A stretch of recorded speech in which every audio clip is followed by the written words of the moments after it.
Hello, welcome back to The Heaven of Storyteller. Phoenix girl ഭാഗം 21 തുടരുന്നു. കൃഷി മൗനി അവരുടെ എന്നത്തെ പോലെ ഇഷ്ടസ്ഥലങ്ങളിൽ കൂടെ നടക്കുകയാണ്. തന്റെ കൂടെയുള്ള കൃഷിനെ ശ്രദ്ധിക്കാതെ എന്നും കാണുന്ന ആ കാഴ്ചകളെ അവൾ ഇന്ന് വല്ലാത്തൊരു കൊതിയോടെ നോക്കി തന്റെ ഉള്ളിലേക്ക് പതിപ്പിക്കുകയുമായിരുന്നു. കൃഷി ചിരിയോടെ മൗനിയെ നോക്കി. അവൾ തന്നെ ശ്രദ്ധിക്കുന്നില്ല എന്നറിഞ്ഞിട്ടും അവനിൽ ഒരു പരിഭവവും ഉണ്ടായിരുന്നില്ല. അവളുടെ പുഞ്ചിരി നിറഞ്ഞ മുഖം അത് കാണുന്നത് അവനിലും സന്തോഷം നിറച്ചു.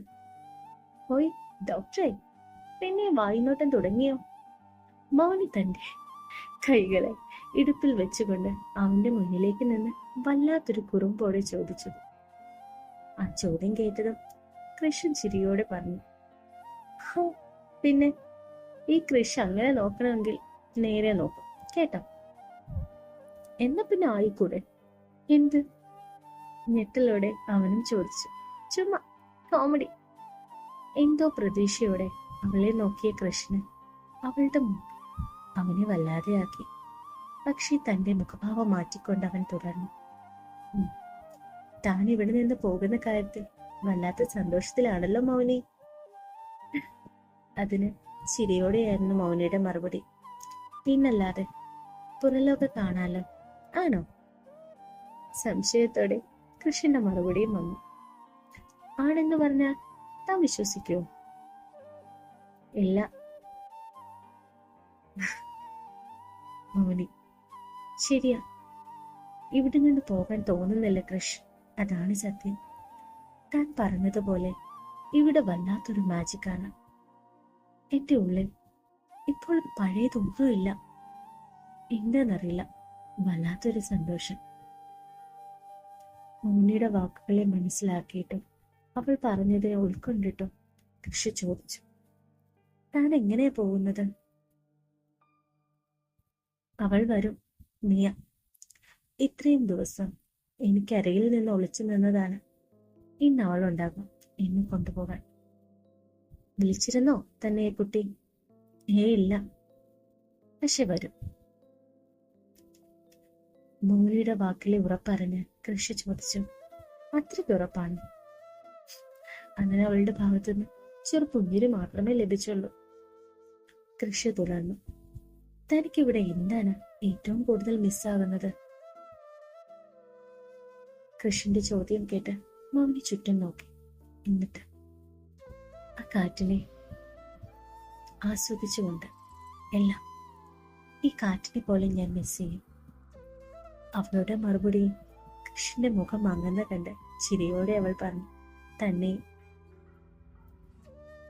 അത് പറഞ്ഞുകൊണ്ട് അവന്റെ മുഖത്തേക്ക് നോക്കി അവൾ അവന്റെ മുഖത്ത് വിരിയുന്ന സന്തോഷം ആസ്വദിച്ചുകൊണ്ട് തുടർന്നു.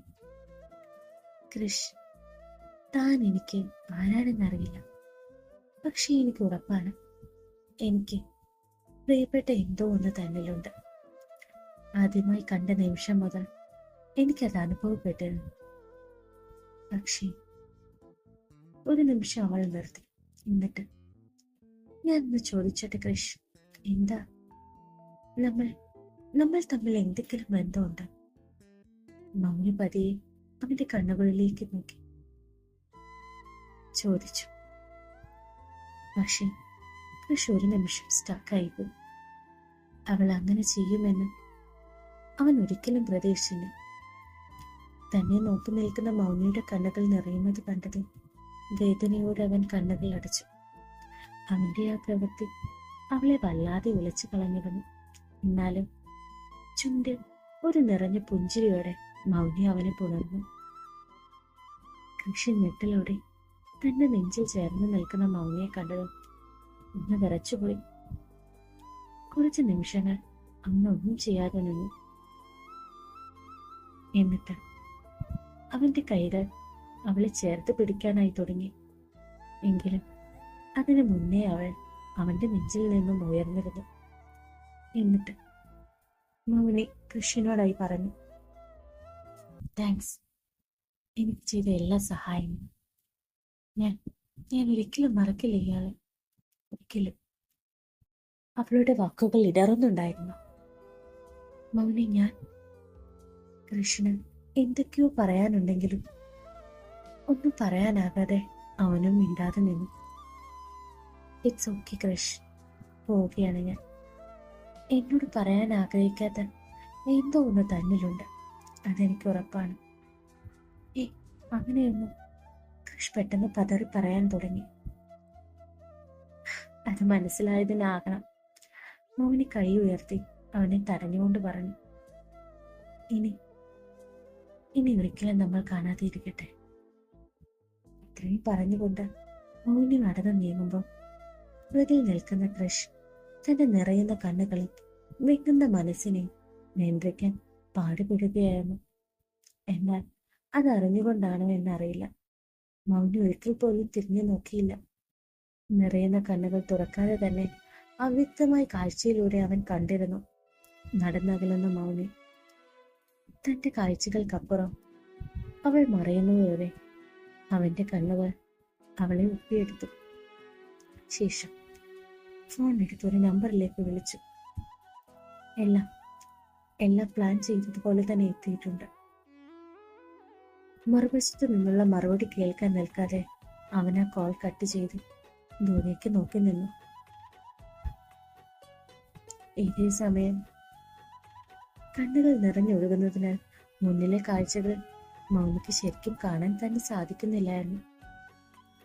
ആശ്രമത്തിന്റെ അടുത്തെത്തുമ്പോഴാണ് അവൾ കണ്ടത് ദൂരെയായി കാത്തു നിൽക്കുന്ന വ്യക്തിയെ. നിയ.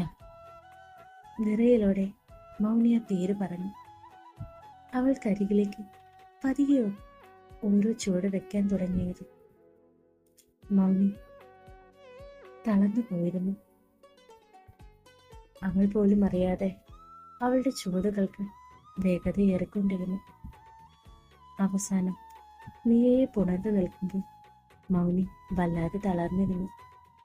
ഇരുവരും പൊട്ടിക്കരച്ചിലൂടെ ഒന്നും തന്നെ സംസാരിക്കാതെ മുറുകെ പുണർന്നു നിന്നു. തുടരുന്നു.